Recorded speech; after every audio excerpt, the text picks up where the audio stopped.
Assalamualaikum warahmatullahi wabarakatuh. Terima kasih atas kesempatannya. Perkenalkan, nama saya Cynthia Devi Ramawati, NIM 2019 310435.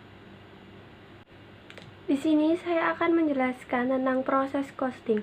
Proses costing itu sebuah sistem di mana biaya unit dari sebuah produk atau jasa diperoleh dengan membagi-bagi biaya total ke banyak unit yang identik atau serupa. Masing-masing biaya unit menerima jumlah yang sama dari biaya bahan baku, biaya tenaga kerja langsung, dan overhead manufaktur. Biaya unit diperoleh dengan membagi biaya total yang dikeluarkan dengan jumlah unit output dari proses produksi. Selanjutnya yaitu asumsi proses costing. Asumsi proses costing ada dua, yaitu yang pertama, bahan baku langsung ditambahkan pada awal proses produksi atau pada saat dimulainya pekerjaan dalam departemen berikutnya pada jalur perakitan. Yang kedua yaitu biaya konversi ditambahkan sama banyaknya di sepanjang proses produksi. 5 langkah alokasi proses costing. Yang pertama yaitu buat ringkasan aliran unit fisik output. Yang kedua, hitunglah output dalam unit yang sama. Yang ketiga, hitung biaya per unit yang sama. Yang keempat, buat ringkasan biaya total. Dan yang terakhir, bagi-bagi biaya total ke unit-unit yang telah selesai dikerjakan dan pada unit-unit dalam tahap akhir pengerjaan dalam proses.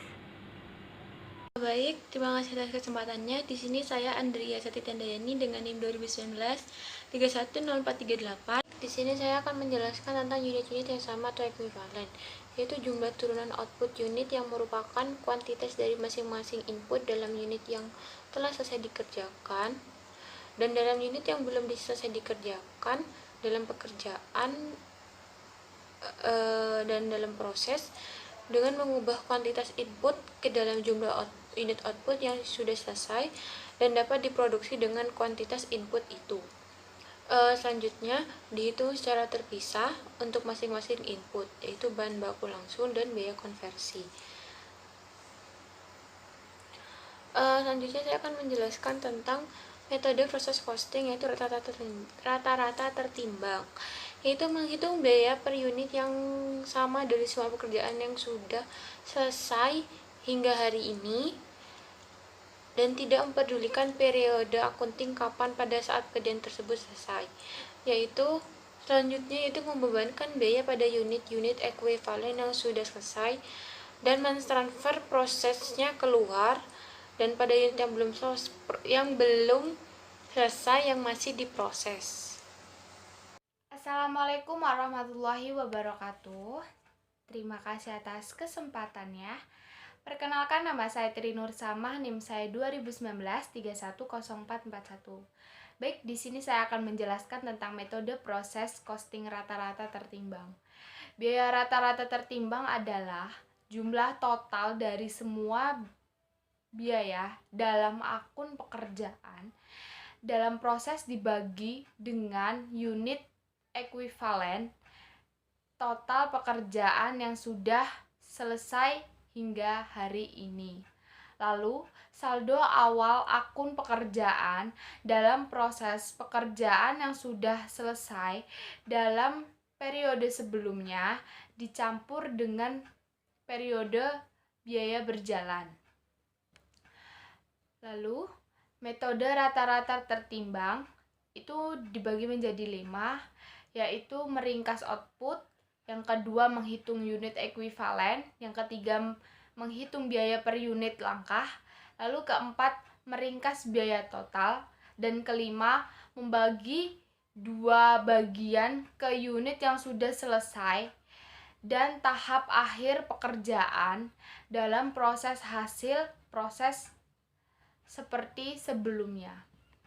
Lanjut, 2 angka penting muncul dari langkah kelima dari proses alokasi biaya adalah 1. Jumlah ayat jurnal yang mentransfer biaya unit yang selesai yang dialokasikan dan dikirim dari persediaan pekerjaan dalam proses kepersediaan barang jadi. Yang kedua, saldo akhir akun persediaan pekerjaan dalam proses yang akan muncul dalam neraca. Terima kasih.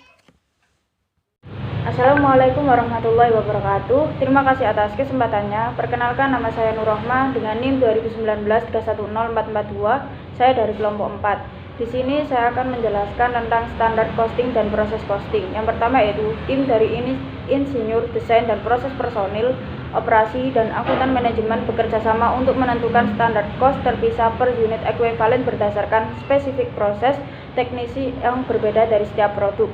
Yang kedua yaitu standard cost menggantikan biaya aktual dalam kalkulasi unit yang ekuivalen. Saya juga akan menjelaskan tentang biaya yang ditransfer ke dalam transferred in cost.